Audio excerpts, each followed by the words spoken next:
Welcome to the deep dive on CO Pay. Today, following Elon Musk's $1 trillion pay award by Tesla, we're looking at how CEOs' pay are set. I'm Zach Ram, and my co-host is Ari McDonald. Yes, it's one of those questions, isn't it?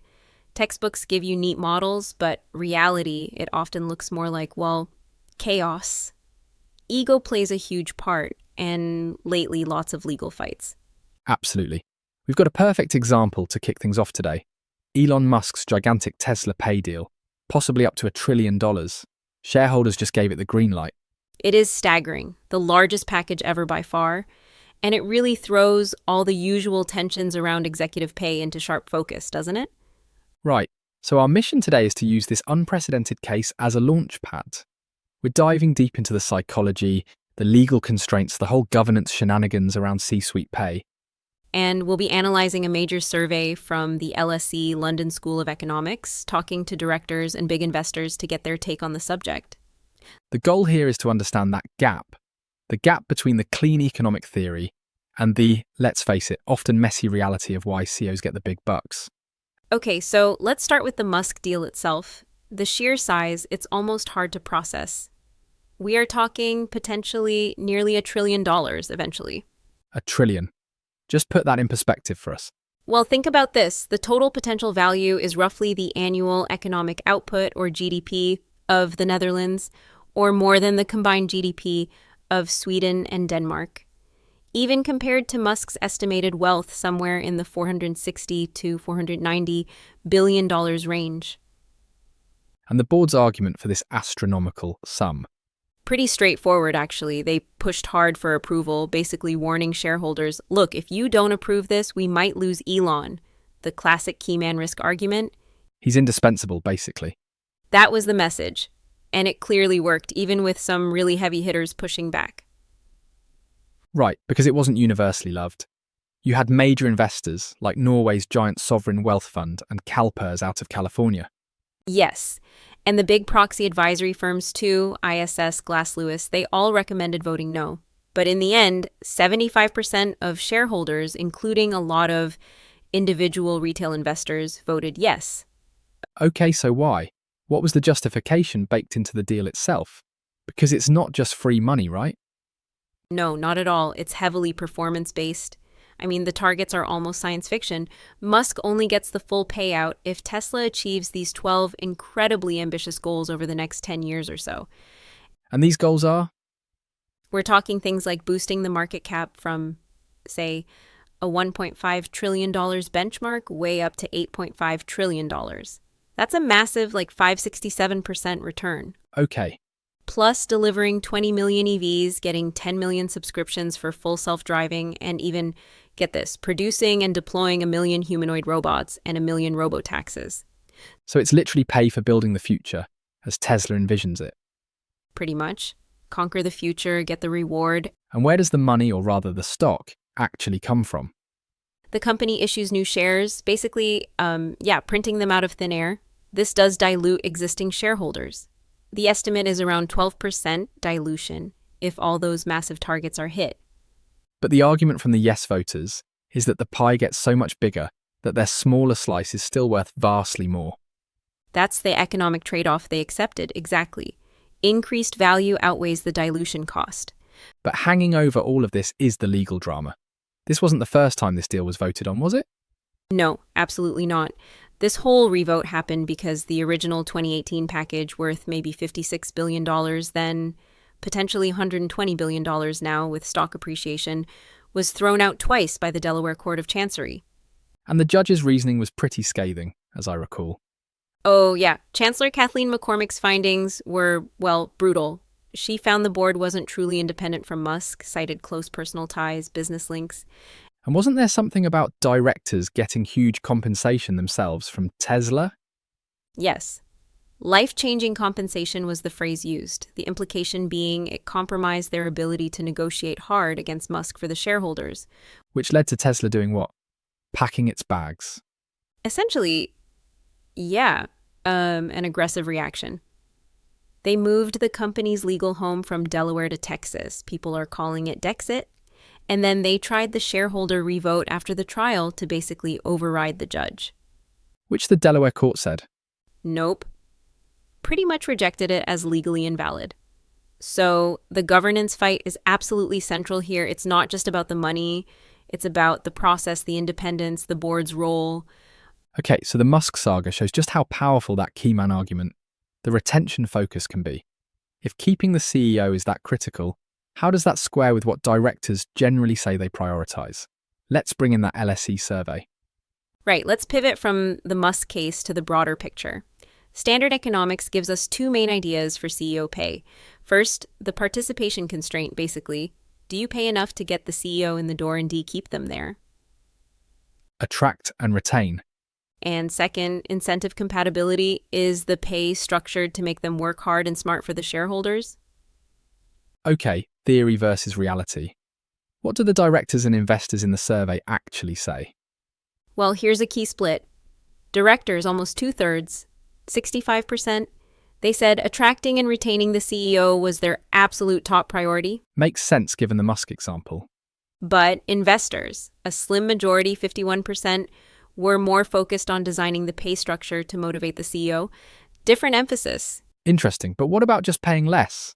Wasn't that a factor? Here's the real punchline.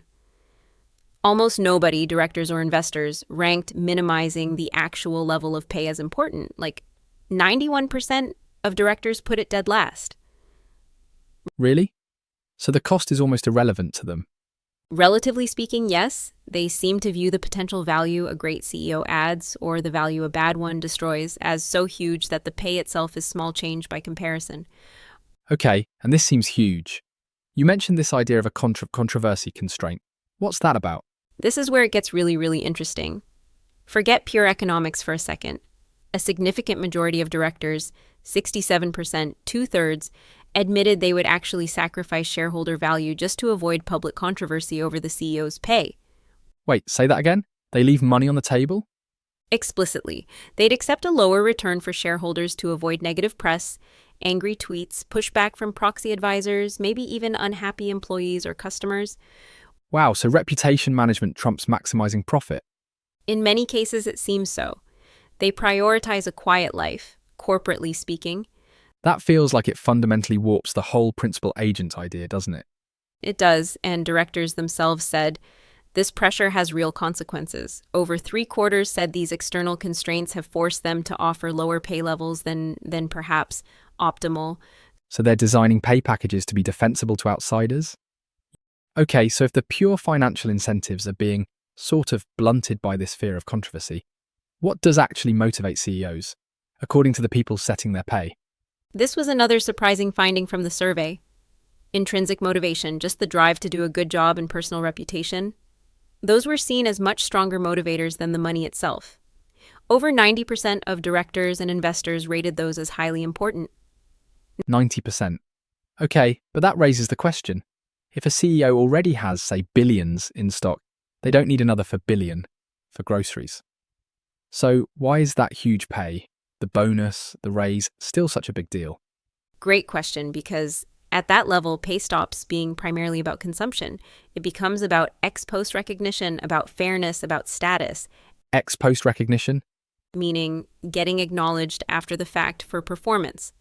Look, if Musk's Tesla stock goes up, he gets richer, sure, but that's kind of passive wealth accumulation. The bonus, the specific pay award, that's the board publicly saying, well done. It's a public statement and status signaling. Exactly. It often requires a specific board decision. It gets disclosed publicly, maybe even needs a shareholder vote. It's a public validation, a trophy, more than just spending money. And they likely have reference points for what feels fair, right? What are those? Two key ones came out in the survey. First, perhaps unsurprisingly, peer pay. What are other CEOs at similar companies making? Interestingly, for a new CEO, this seems even more important than what their actual other job offers might be. So it's not what could I get elsewhere, but what is someone like me supposed to get? Kinda, yeah. There's definitely an element of ego and benchmarking there. The second reference point is their own perceived contribution.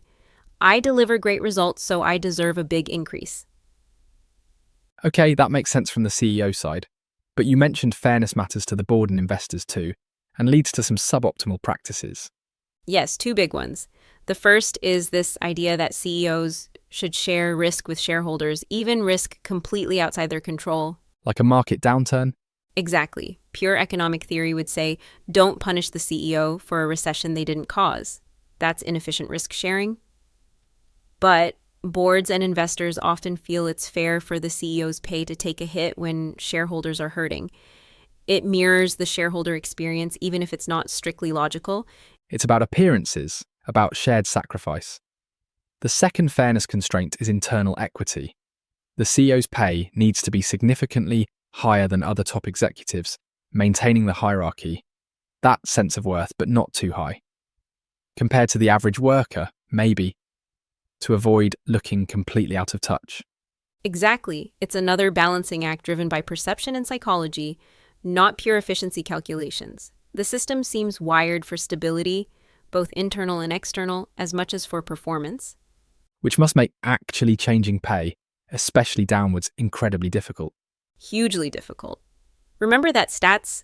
77% of directors said they'd never implemented a significant pay decrease. Directors seem genuinely concerned about the fallout. The strong consensus was that a pay cut is deeply demotivating. It attacks the CEO's sense of worth, their reputation. They'd rather fire a poor performer outright than try to manage them with lower pay. That negotiation is seen as potentially destructive. Pay cuts apparently only really happen under extreme external pressure, think the pandemic, or a major financial crisis forcing cuts across the board. So last year's pay becomes this incredibly sticky plimsoll line? The most powerful reference point, probably. And this leads us to the blame game around the advisors, the consultants, and proxy firms. Ah, yes, the middlemen. Everyone blames the middlemen. Pretty much. Directors, around 72%, point the finger at proxy advisors, saying they have excessive influence and push these rigid one-size-fits-all pay structures. They make us conform. Okay, and investors, who do they blame? They blame the compensation consultants. 70% say they have too much influence, encouraging all this benchmarking against peers, which just ratchets pay up for everyone. And one final point of major disagreement you found was around time horizons. How long should incentives last? Huge disconnect here. Investors, overwhelmingly 78%, believe that lengthening incentive periods, making CEOs wait longer for payouts, would lead to better long-term decision-making. Seems logical. Think longer term. But directors? Directors are really skeptical. Only about 21% agreed. They worry that making the horizon too long makes the incentive less powerful, less motivating day to day. It makes it harder to keep the CEO. Okay, retention. So let's try and pull this all together. We started with the mind-bending $1 trillion potential Musk deal. So what's the big takeaway?